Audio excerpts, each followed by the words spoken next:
आचार संहिता से पहले किशनपोल विधानसभा क्षेत्र में नई सीवर लाइन के लिए विधायक अमीन कागजी ने दिया 270 करोड़ रुपए के वर्क का तोहफा। निःशक्त जनों को बांटी गई स्कूटी।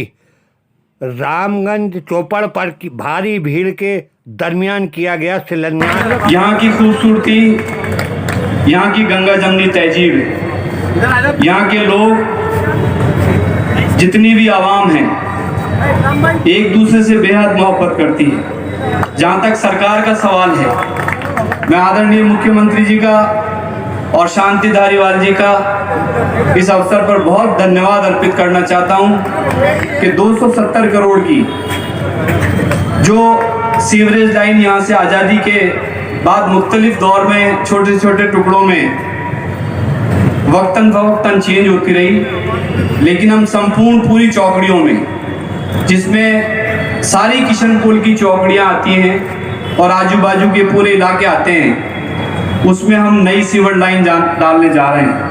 हालांकि हमने किशनपोल विधानसभा क्षेत्र में जो यहाँ वर्षों से डिमांड थी कि सैटेलाइट हॉस्पिटल का काम लगभग 40 करोड़ से 11 मई को मुख्यमंत्री जी के कार्यक्रमों से इसका शिलान्यास कर दिया और पहली मंजिल जो बेसमेंट की है उसकी छत डलने जा रही है। इसी तरीके से दरबार स्कूल यहाँ बनकर तैयार है, उसमें 32 कमरे और करीब 650 बच्चे अंग्रेजी माध्यम की शिक्षा ले रहे हैं। मैं कहना चाहता हूँ और धन्यवाद देना चाहता हूँ हमारे शीर्ष नेताओं को कि जो आपने हमें सीख दी और जो गंगा जमनी तहजीब और सब धर्म मजहब के लोगों को साथ लेकर चलने की जो आपकी इच्छा दृष्टि है, उसको हमने निभाया।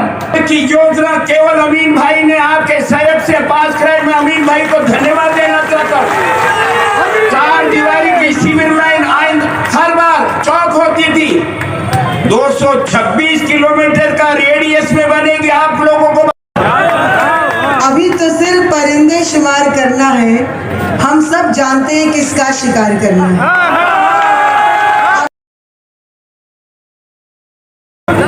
आज देश के अंदर बढ़ती महंगाई ने लोगों की रीढ़ की हड्डी तोड़ी है।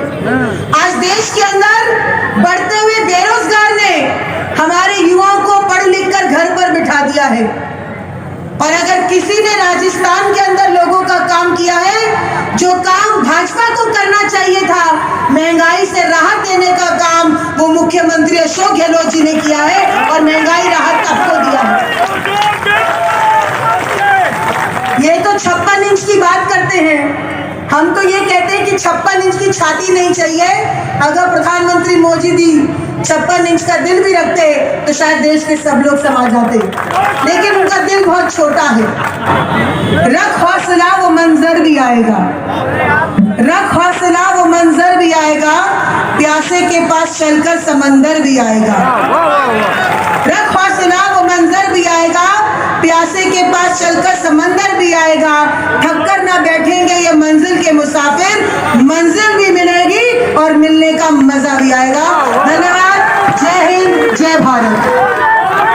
पूरे देश में एक ही चर्चा है कि याचना नहीं अब रण होगा, संग्राम महाभीषण होगा, जीवन जय या मरण होगा, लेकिन बीजेपी का अंत होगा। और एक बात तय कर लेना, यही घोड़े होंगे, यही मैदान होगा, यही राजपूताना की धरती होगी, यही जयपुर होगा। हिंदू और मुसलमान गले मिलेगा और बीजेपी को जमीन सुनाएगा, ये तय बात। आप क्या समझते हो बीजेपी के लोगों?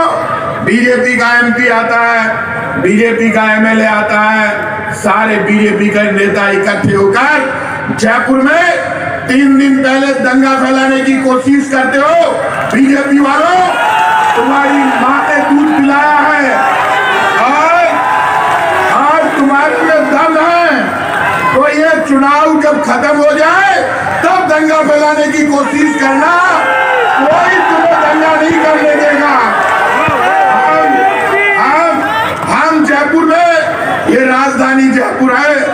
राजा जय सिंह ने जब जयपुर बसाया आमेर से राजा जयसिंह निकला जयपुर बसाने के लिए, तो जयपुर के राजा के साथ जयपुर की फौज में हिंदू और मुसलमान दोनों मिलकर जयपुर को बचाने के लिए लड़ते थे। इकट्ठे होकर कह रहे, अरे हिंदू मरे या मुसलमान, हर मां की आंख से आंसू आता है, ये ध्यान रखना।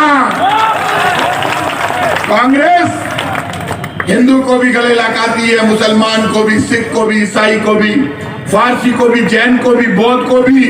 यही तो कारण है हर चौपड़ पर हिंदू, मुसलमान, सिख, ईसाई सब रहते हैं। राजा ने जब जयपुर बसाया, मंदिर, मस्जिद, गिरजाघर, गुरुद्वारा, जैन टेम्पल, बौद्ध टेम्पल सब बनाए।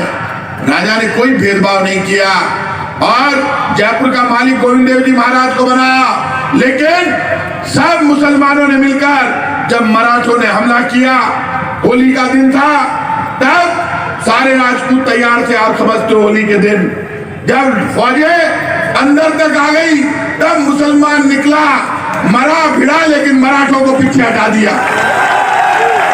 यार जयपुर का इतिहास है, जयपुर का इतिहास पढ़ा ही नहीं। जयपुर का राजा मानसिंह लड़ने के लिए गया काबुल और कंधार में, तब उसके साथ जयपुर का मुसलमान लड़ रहा था वहां। जब हिंदुस्तान की फौजें लड़ती है तो हिंदुस्तान का मुसलमान हिंदुस्तान के लिए अपना खून बहा देता है, वहां पर लड़ता है।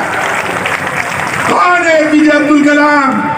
जब एपीजे अब्दुल कलाम का नाम आता है तो लोगों की आंखें भर आती है। परमाणु यदि किसी ने दिया तो एपीजे अब्दुल कलाम ने दिया, क्योंकि वो एक सच्चा हिंदुस्तानी, हिंदुस्तान को प्यार करने वाला। झगड़ा हिंदू और मुसलमान, सिख, ईसाई का नहीं है। टावर ने मत मारो, प्रताप सिंह खाचरियावास को मारो, तो तुम्हें पता चले बराबर की चोट क्या होती है, तब तुम्हें पता चलेगा। क्या बात करते हो? मैं यूनिवर्सिटी में इनको ठोकने लगा था, बीजेपी वालों को। आज तक ठोक रहा हूं, मुझे तो किसी ने नहीं मारा। तब से लेकर आज तक यूनिवर्सिटी में दौड़ लगाई सामने मेरे आगे आगे। आज भी मैं यही घूम रहा हूं, यही घोड़ेर, यही मैदान है और यही प्रताप सिंह खाचरियावास है। आप जानते हो बात। इसलिए मुझे इस बात की चिंता नहीं है। चुनाव तो ये तय हो गया कि हिंदुस्तान का चुनाव 2024 में होगा, लेकिन राजस्थान, छत्तीसगढ़ और मध्य प्रदेश का चुनाव हो रहा है। आप बताओ, मना बीजेपी वाला की हवा निकल रही है, मार गोड़ो कर रही है, दंगे कराने की कोशिश कर रही है। बीजेपी वाला भाटा फेंके तो स्वागत है प्रताप सिंह खाचरियावास के संघर्ष की, हिंदुस्तान की। हमें बीजेपी के षड्यंत्र में फंस के दंगे में नहीं फंसना, हमें शांति से हाथ जोड़कर चुनाव जीतना है। बीजेपी आज आपसे कह रहा हूं, राम और रहीम, हिंदू, मुसलमान, सिख, ईसाई, कर्मचारी, व्यापारी, मजदूर, किसान, विद्यार्थी, रिक्शे वाला, टांगे वाला, खेत वाला, खलिहान वाला, सब कहने लगे वो बीजेपी को नेता फेंके ही फेंके।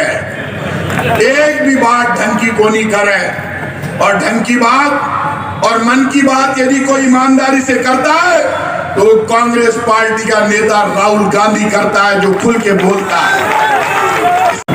इन्होंने कभी कोई लड़ाई देखी नहीं, देश के लिए काम नहीं किया, देश की आजादी के लिए काम नहीं किया।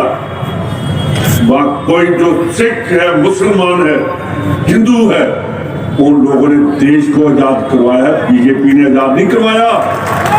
ये देश हमारा है। प्राइम मिनिस्टर साहब, ये देश हमारा है। आपकी पार्टी का तो जन्म आजादी के बाद हुआ, 1950 में बीजेपी जनसंघ पैदा हुई, उससे पहले तो इस पार्टी का नाम निकलना नहीं था। हम ऐसी बातें कर लेंगे, ये देश नहीं बटेगा, देश एक ही रहेगा। जब कभी बात करते हैं माइनॉरिटी की,